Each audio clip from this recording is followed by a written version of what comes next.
Good morning সবাইকে। আপনারা সবাই কেমন আছেন? আশা করছি সবাই ভালো আছেন, সুস্থ আছেন। আমিও ভালো আছি, সুস্থ আছি। উঠেছি 6:30টার সময়।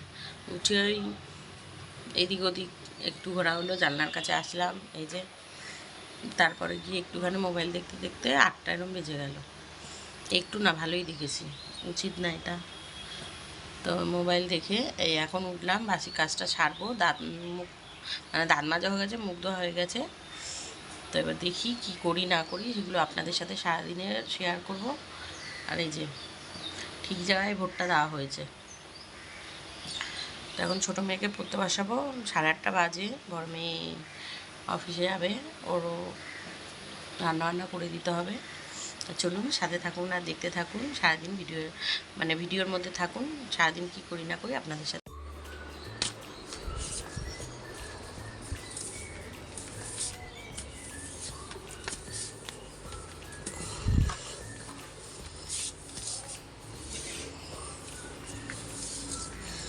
পুচকু, ওখানে পাখাটা চালালি কেন? আমি ঘর ঝাড় দিচ্ছি তো, বন্ধ কর।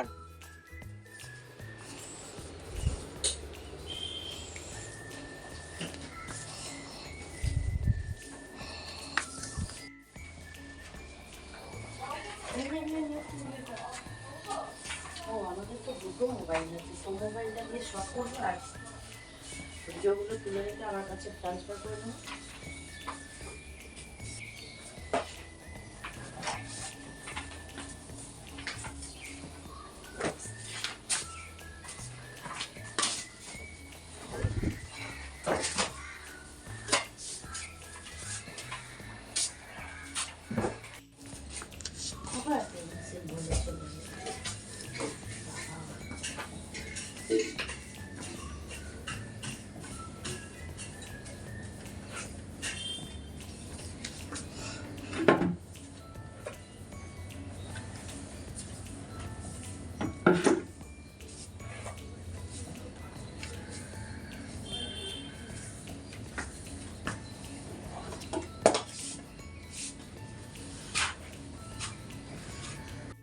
কি রান্না করব সকাল হলে ভেবে পাই না, জানেন। দেখি, পেঁয়াজ নিই, ভাত বসাতে হবে।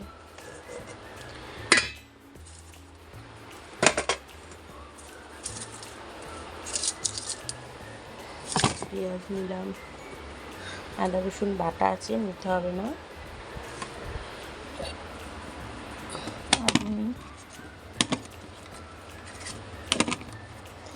ডিমের তরকারি করব, ডিম কষা, ভাত আর শুক্তো করব। আর একটু আধটু তরকারি আছে, কালকের একটু কচু শাক আছে, ব্যাস। এই কটা আলু নিলাম। আর ভাতটা বসাবো, তাই চালটা বের করতে এসেছি। তো চালের ড্রাম থেকে চাল বের করে নিই। চাল তো দেখতেই পাচ্ছেন একটু বাড়ন্ত আছে, তাও আমাদের 2 দিন চলে যাবে, 2-3 দিন। কারণ কি, আমাদের একবেলা করেই সবাই ভাত খায়। এই বড় মেয়ে ভাত খেয়ে গেল, ভাত খেয়ে যাবে। তারপর ছোট মেয়ে স্কুলে যাবে, ভাত খেয়ে যাবে। আর আর ওরা ভাত খাবে না। আসবে দাদা, দুবেলা ভাত খেতে আসবে, ভাইপো আসবে স্কুল থেকে, ভাত খাবে, খেয়ে পড়তে যাবে। আমরা ঘরে 4 জনই থাকি, কিন্তু খাওয়া দাওয়া অনেকজনই হয়। একটুখানি চাল তুলে রাখলাম, এবার চালটা ধুয়ে নিই, ধুয়ে নিয়ে ভাতটা বসিয়ে দিই, তারপর আপনাদের সাথে দেখা করছি।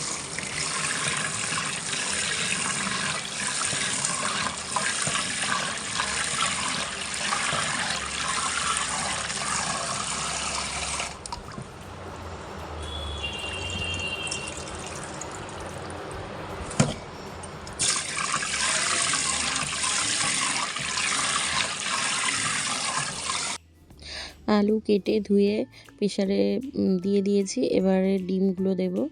আলু ডিম একসাথে সিদ্ধ বসাচ্ছি। ডিম আমি ভালো করেই ধুয়ে নিয়েছি। তো আপনারা জানি বলবেন যে ডিম আলু একসাথে দেওয়া উচিত না, জানি, কিন্তু একটু আজকে দেরিও হয়ে গেছে, তাড়াতাড়ির জন্য করছি। আমি অন্য সময় আলাদাভাবেই ডিম সিদ্ধ করি, আলু সিদ্ধ করি।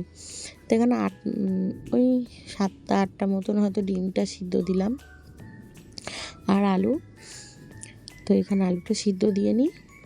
সত্যি অনেকটাই লেট হয়ে গেছে বলে আপনাদের সাথে শেয়ার করতে পারলাম না। এখানে বড় মেয়েকে ডিম কষা দিয়ে দিলাম, ডিম আলু কষা আর 3টে রুটি দিয়ে দিলাম, দিয়ে টিফিনটা ওকে গুছিয়ে রেখেছি। আর আজকে এক তরকারি ভাত করেছি, ডিমের ঝোল আর তোমার ভাতের মধ্যে কুমড়ো সিদ্ধ দিয়েছি। কালকের একটু কচু শাক আছে আর পুঁই শাকের চচ্চড় আছে, ওই জন্য আর শুক্তো করবো বলেছিলাম আপনাদেরকে, তা শুক্তোটা আর করলাম না। আর এই রাইসটা করেছিলাম হয়তো মঙ্গলবার কি সোমবার, তো একটুখানি ছিল। বড় মেয়ে বললো আমি ডিমের তরকারি দিয়ে রাইসটা খেয়ে যাব, তো খেয়ে নিক, আমি এদিকে টেবিলগুলো পরিষ্কার করছি। কিছুক্ষণ বাদে বাদেই টেবিল মুছি, জানেন তো এত ধুলো হয়, এত ধুলো হয়। আমার বাড়ির পাশে মাঠ তো, ওই জন্যে মানে, আর জানেন তো কালো জিনিসের ধুলোটা বেশি বোঝা যায়। মানে সারাদিনে যে আমি কতবার টেবিল মুছি তার ঠিক নেই। তো টেবিলটা মুছে নেবো, মেয়ে বললো মাইক্রোওভেনে রাইসটা গরম করে নেবে, নিয়ে খেয়ে নেবে। আর এটার মধ্যে একটুখানি পান্তা রয়েছে, যেটা আমি খাবো। তো এইখানটায় বাসন দেখছেন পড়ে রয়েছে, গ্যাস মোছা হয়নি, এগুলো মুছবো। আর কালকে 2টো রুটি ছিল, সেই 2টো রুটি আমি একটু তেল দিয়ে গরম করে নিয়েছি সুজি দিয়ে খাবো বলে। আর ছোটো মেয়েকে আমি রুটি আর আলু কষা দিয়েছিলাম। আর এখানে একটা ভিমবারের প্যাকেট এনেছি, সেটা ভিমবারের বয়ামটার মধ্যে ঢেলে নিচ্ছি। আর দেখুন বৃষ্টি চলে এসছে, সকাল থেকে ওয়েদার ভালোই ছিল, তো বৃষ্টি চলে আসলো। তো এখানে রান্নাবান্না করার পরে কিছুক্ষণ বাদ বড় মেয়েও চলে গেল, আমি একটু টিফিন খেয়ে রেস্ট নিয়ে তো এখন কাজে লেগে পড়েছি। এখানে বাসনগুলো মেজে নেবো, তো এক এক করে সব বাসনগুলো বেসিনে ছিল সেগুলো তুলে রাখছি, রেখে তারপর বাসনগুলো সব মেজে নেবো। জানি না কেন একটু ঘোলাটে লাগছে ফোনে, মনে হয় কিছু হয়েছিল, তার জন্য ফোনটা একটু আপনাদের ভিডিওটা একটু ঘোলাটে লাগছে। আর সারা দুপুরটা তো বিদ্যুৎ চমকেই যাচ্ছে, দুপুরবেলাও এক ঝোপটা বৃষ্টি হয়ে গেল। তো এখন এই 10:30 কি 11:15 মতন বাজে। তো এখন আমি বাসনগুলো সব মেজে নেবো, এক এক করে বাসনগুলো মেজে নিয়ে আসছি আপনাদের সামনে। কি করি না করি সেগুলো আপনাদের সাথে আবারও শেয়ার করব। তো সাথে থাকুন, দেখতে থাকুন, আশা করছি ভিডিওটা ভালো লাগবে।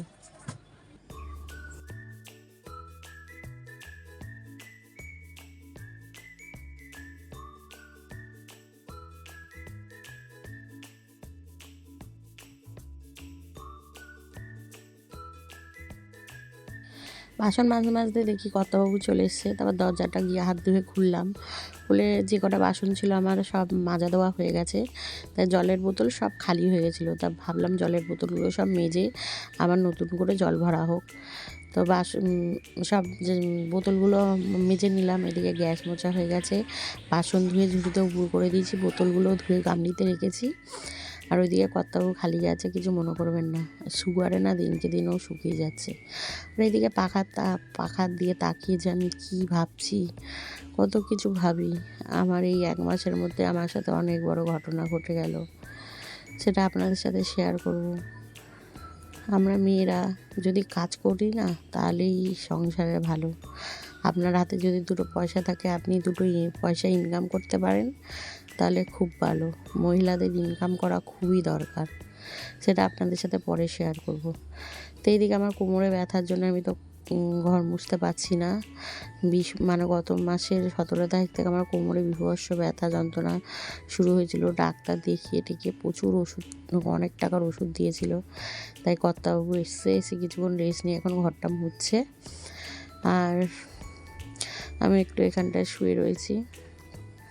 তো ঘরদোর মুছে নিয়ে এবার স্নান টান করলো, ওকে ভাত দিয়ে দিয়েছি খেতে। আর আমি এখানটায় একটুখানি আঙুর ছিল, সেটা বের করে নিয়ে খাচ্ছি। যদি আপনাদের ভিডিওটা ভালো লাগে লাইক করবেন, শেয়ার করবেন, চ্যানেলটা সাবস্ক্রাইব করবেন। আজকের মতন টাটা, সবাই ভালো থাকবেন, সুস্থ থাকবেন আর সবাইকে ভালো রাখবেন।